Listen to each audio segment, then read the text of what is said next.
اب آپ آگے بڑھنے کی سوچئے، آگے کا آپ جو ہے وہ راستہ تلاش کیجئے۔ تو میاں صاحب سے، بڑے میاں صاحب سے ریکویسٹ کریں کہ اس بات کو آپ رہنے دیں، ہم پاکستان کی معاشی، اقتصادی، سماجی ترقی کے لیے اب آگے بڑھیں اور ان چیزوں کو بھول جائیں۔ جو انہوں نے کیا، غلط کیا، وہ ہم مانتے ہیں کہ ان کو یہ نہیں کرنا چاہیے تھا، لیکن یہ نہیں کہ ان کو اگر ہم کٹہرے میں لائیں تو پوری فوج، پورا جو ادارہ ہے اس کے اوپر کوئی اچھا اثر نہیں پڑے گا۔ لیکن میاں صاحب اس چیز کو ماننے کو اب تیار ہوتے ہیں یا نہیں ہوتے، یہی وہ بات ہے جس کو لے کر شہباز شریف چلے گئے اور کل اس ملاقات میں طے ہوگا۔ اچھا، مریم بھی تھوڑی سی موم ہوئی ہیں، یہ بھی آپ کو بتا دوں، مریم نواز بھی تھوڑی سی موم ہوئی ہیں، کیونکہ مریم نواز کے اسٹیبلشمنٹ سے رابطے بحال ہوئے ہیں۔ مریم بھی یہ چاہتی ہیں کہ ابا جی جو ہے نا اپنے رویے میں، اپنے موقف میں تھوڑی سی نرمی لائیں اور لچک لائیں، اور پھر انہوں نے کہا کہ اگر وہ نرمی اور لچک لائیں گے تو پھر ہم جو ہے آنے والی جو حکومت ہے وہ بہتر طور پہ ہم سنبھال سکیں گے، اس کو چلا سکیں گے۔ تو یہ بھی ایک ان کی طرف سے بات کہی گئی۔ لیکن کیا اب نواز شریف اس چیز کو مانتے ہیں؟ کیا وہ مریم نواز کی بات مانتے ہیں، شہباز شریف کی بات مانتے ہیں، جو کہ ہمیشہ سے اسٹیبلشمنٹ کے ساتھ اچھے تعلقات رکھنے کے خواہاں ہیں، جو اپنی بطور وزیر اعظم وہ کہتے رہے کہ انہیں اس بات پر فخر ہے کہ انہیں اسٹیبلشمنٹ کا بندہ کہا جاتا ہے، وہ تو خود اس کا چیز کا اقرار کرتے تھے، تو وہ واقع، اور اسٹیبلشمنٹ بھی ان کو پسند کرتی ہے۔ تو اب اگر نواز شریف 21 کو واپس نہیں آتے تو یہ بھی ایک بہت بڑا پھر سوالیہ نشان ہوگا کہ کیا پھر مسلم لیگ نون عام انتخابات میں کامیابی حاصل کر سکے گی نواز شریف کے بغیر؟ کیا شہباز شریف اور مریم نواز اسی طرح کراؤڈ پول کر سکیں گے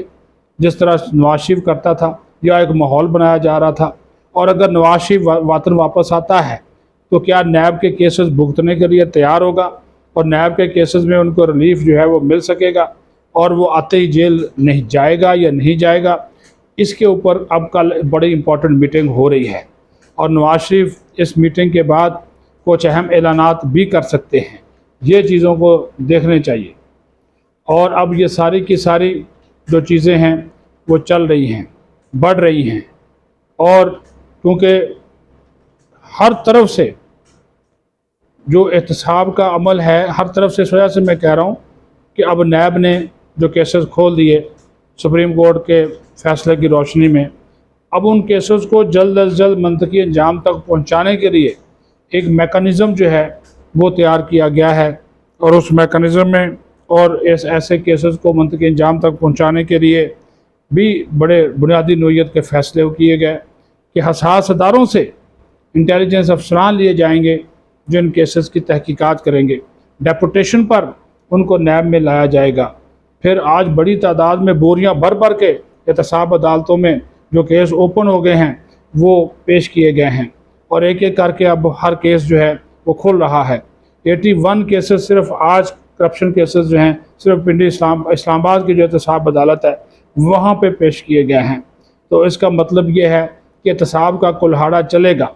احتساب کی تلوار جو ہے وہ اب تیزی سے چلے گی، اور جن لوگوں نے اس طرح اس میں جو ہے وہ اپنی جو چیزیں کی ہیں ان کو اس کا خمیازہ، جو لوٹ مار کی ہے، جو گڑبڑ کی ہے، جو 2 نمبریاں کی ہیں، وہ اس کا خمیازہ ان کو بھگتنا پڑے گا۔ تو یہ چیزیں چل رہی ہیں، اس کو دیکھنا،